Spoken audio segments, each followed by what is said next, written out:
নমস্কার। পশ্চিমবঙ্গবাসীর জন্য কিন্তু দারুণ সুখবর। এবার কিন্তু আপনারা যারা আয়ুষ্মান ভারত তাদের জন্য ফর্ম জমা করেছিলেন তাদের নাম কিন্তু ভেরিফাই হওয়া শুরু হয়ে গেছে। আজকের ভিডিওতে আমরা দেখে নেব আপনাদের নামে আয়ুষ্মান কার্ড ইস্যু হয়েছে কিনা, সেটা কি করে চেক করবেন, বা কার্ডের স্ট্যাটাস কি রকম আছে, বা কার্ড কি করে ডাউনলোড করবেন। আজকের ভিডিওতে কিন্তু সমস্ত তথ্য আমরা দেখে নেব। এই জন্য সবার আগে ডেসক্রিপশনে দেওয়া লিঙ্ক থেকে আপনারা সরাসরি এই ওয়েবসাইটে চলে আসতে পারবেন। এখানে আসার পর আমাকে স্কিম নেম সিলেক্ট করতে হবে PMJAY। এখান থেকে সেকেন্ড যেটা আছে সেটা এখান থেকে চুজ করতে হবে।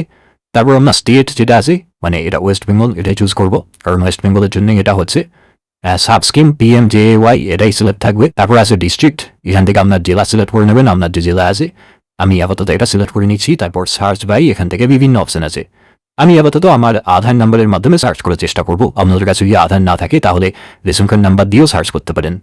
আমি এখানে আধার নাম্বার সিলেক্ট করছি। তারপর আমার আধার নাম্বার এখানে পুট করব, বা আপনাদের রেশন কার্ড যাদের একসঙ্গে আছে আর কি, পরিবারের যে কোনো ব্যক্তির আধার নাম্বারের মাধ্যমে আপনারা সার্চ করে দেখতে পারেন। আমি এখানে আমার আধার নাম্বার পুট করব, তারপর ক্যাপচা পুট করব। ক্যাপচা পুট করার সঙ্গে সঙ্গে এখানে দেখুন একটা সার্চ অপশন চলে আসছে। আমি এই সার্চ অপশনটা ক্লিক করছি। সার্চ অপশনে ক্লিক করার সঙ্গে সঙ্গে এখানে দেখতে পাচ্ছেন এই পরিবারে যতজন মেম্বার আছে তাদের সবার নাম শো হচ্ছে, তাদের কি টাইপের রেশন কার্ড আছে সেগুলোও শো হচ্ছে। এবার এখানে দেখুন কিছু কিছু তথ্য আছে। প্রথম দুটো দেখা যাচ্ছে আইডেন্টিফায়ার, যেটা হলুদ কালারে লেখা আছে, এবং কার্ড স্ট্যাটাস এই জায়গায় লেখা আছে নট জেনারেটেড, মানে এনাদের কার্ড এখনো জেনারেট হয়নি। তার পাশে আছে EQIC। যখনই এই EQIC অপশনে ক্লিক করা হবে এখানে অথেন্টিকেট করতে বলা হবে। আমি আপাতত অথেন্টিকেট করছি না। আর বাদ বাকি যে তিনজন মেম্বার আছে তাদের দেখুন EQIC ভেরিফাই হয়ে গেছে, এবং একজন মেম্বারের পাশে অ্যাপ্রুভ লেখা শো হচ্ছে। তার পাশে দেখুন ডাউনলোড কার্ড এরকম একটি অপশন চলে আসছে। এখান থেকে কার্ড ডাউনলোড করা যাবে যেটা মনে হচ্ছে। আর বাকি আরও যে দুজন মেম্বার আছে তাদের EQIC ভেরিফাই হয়ে গেলেও স্টেট ভেরিফিকেশন কিন্তু এখনো পেন্ডিং আছে। স্টেট ভেরিফিকেশন হয়ে গেলেই কিন্তু এনাদের কার্ডও জেনারেট হয়ে যাবে। ওপরের দুজনের কার্ড কিন্তু এখনো জেনারেট হয়নি এবং ভেরিফাইও হয়নি। আমি আপাতত যার অ্যাপ্রুভ হয়েছে তার কার্ড ডাউনলোড করার চেষ্টা করব। এখানে যে ডাউনলোড অপশন আছে, ডাউনলোড কার্ড, এই অপশনটাই আমি ক্লিক করছি। এখানে ক্লিক করার পর প্রথমে আমাকে অথেন্টিকেট করতে হবে এই ব্যক্তির আধার।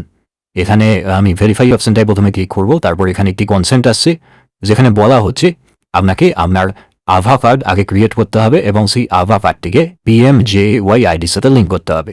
যদি আগে থেকে ক্রিয়েট করা থাকে তাহলে তো লিঙ্ক হয়ে আছে, আর যদি ক্রিয়েট করা না থাকে নাহলে ক্রিয়েট করতে হবে। এক্ষেত্রে আমি এই অপশনটাই ইয়েস করে তারপর অ্যালাউ অপশনে ক্লিক করব। অ্যালাউ অপশনে ক্লিক করার পর এখানে কিন্তু আপনাকে দুটো OTP পুট করতে হবে। একটা হচ্ছে বেনিফিশিয়ারি আধার OTP, আর একটা হচ্ছে বেনিফিশিয়ারি মোবাইল OTP। এখানে আমার আধার লিঙ্ক ফোনে OTP চলে এসছে, কিন্তু মোবাইল OTPটা আসেনি। এখানে দুটো OTP পুট করে তারপর অথেন্টিকেট করতে হবে। এবার এখানে আমি এই জিনিসটি ডাউনলোড করতে পারছি না এই মুহূর্তে, কারণ আমি এটাকে আবার তত ক্লোজ করে দিচ্ছি। এখানে খেয়াল করে দেখুন যে ব্যক্তির অ্যাপ্রুভ হয়েছে, ভেরিফাইড এবং অ্যাপ্রুভ হয়েছে, তার কিন্তু রেশন কার্ডের সাথে কোনো ফোন নাম্বার লিঙ্ক থাকেনি। এই যে টোটাল পরিবারটা দেখছেন, টোটাল পরিবারের শুধুমাত্র একজন ব্যক্তিরই রেশন কার্ডের সঙ্গে ফোন নাম্বার লিঙ্ক ছিল। তাই জন্য কিন্তু এখানে ফোন নাম্বারটা শো হচ্ছে, বাদ বাকিদের কিন্তু নট অ্যাভেলেবেল দেখাচ্ছে। তাই এই ব্যক্তির ভেরিফাইড এবং অ্যাপ্রুভ হওয়া সত্ত্বেও এবং ডাউনলোড কার্ড অপশন দেওয়া সত্ত্বেও যেহেতু ফোন নাম্বার লিঙ্ক নেই, সেই জন্য কার্ডটি ডাউনলোড করে গেল না, এবং আপনাদেরও আমি দেখাতে পারলাম না।